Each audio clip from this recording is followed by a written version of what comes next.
I do think we do have one talent-based people, besides you guys, who already know how to succeed. There are a lot of rich and retired people. They live, retired CEOs living in places like the Gunners Club or on 10-acre estates. Fly over this area, you'll see plenty of them. They typically move here to be closer to their children, and they often volunteer for groups like SCORE, which I imagine you guys have heard of SCORE.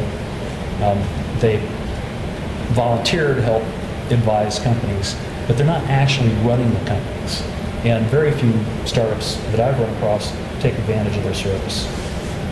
Instead, we've got guys with PhDs who think all you need is a better mousetrap. How many of these companies you run across? Some guy with a PhD out of state trying to be CEO of a little company? In other words, a lot of our startups are run by, in my opinion, ignorant fools. And that's why we keep shipping them to Silicon Valley. So my dumb idea is, what if we force these ex-CEOs and out of retirement just part-time? A day a week would be plenty, and most people who are retired would enjoy the distraction. If Lynn Hayden can turn my company around in 2 days a month, why can't these retired CEOs help?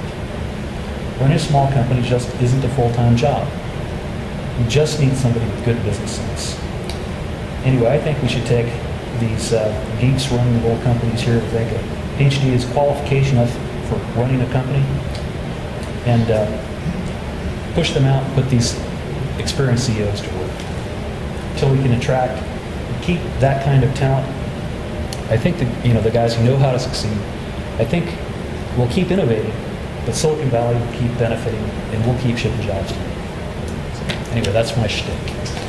Well, you're talking about a new network of retired executives who've got some moxie in business management and technology. What would you call that network? In other words, we've got Monty sitting back there that's the RTP Product Development Guild.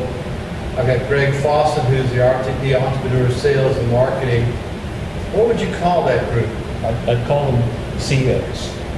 CEOs. CEOs. The RTP CEO network, or something like that. Sounds like a timeshare CEO.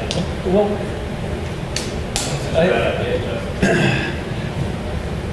Chief Educational Officer. No, I mean people who actually run the company. It's not just mentors. I honestly think that most CEOs in really tiny companies are trying to puff their job up to justify making it a full-time, 60-hour-a-week commitment. What's really needed is every couple of weeks somebody to come in and say, don't do this, that's dumb, you should be focusing on this. And the people who can make that decision make all the difference.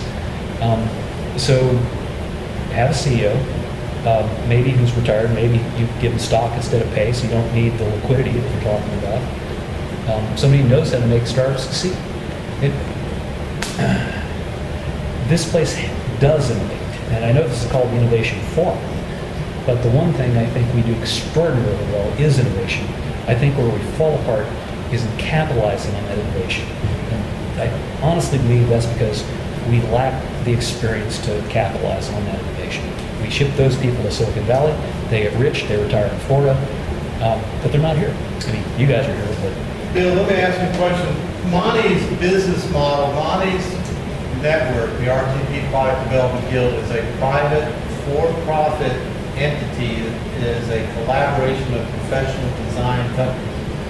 What would you think about creating a private, for-profit entity of these retired folks so that they could coalesce themselves into a resource group for profit and offer services on a ad hoc or continuing basis, whatever, on a matter of contract? That might work out. I will say that I got a lot more attention from Lynn Hayden, my CEO, when I sold him 51% of the company.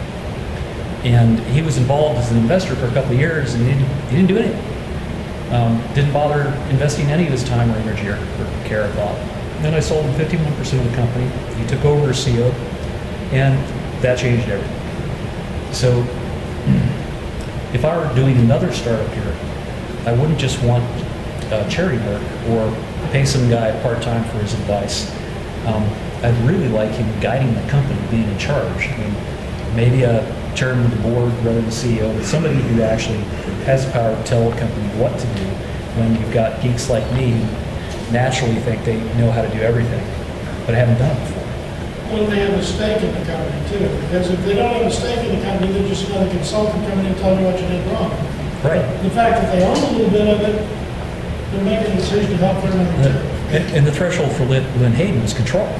As soon as he knew that he could make us So they succeed. gave them a stake in the company by some ownership. Yeah, I mean, he had a small stake before, and he just, considered an investment. As soon as he, We gave a bonus based on performance. One of the problems is it gives them that stake early on. If you give 50 of them %, and then they go back to Florida and never come back, they're stuck. absolutely. So if you gave them a bonus every month,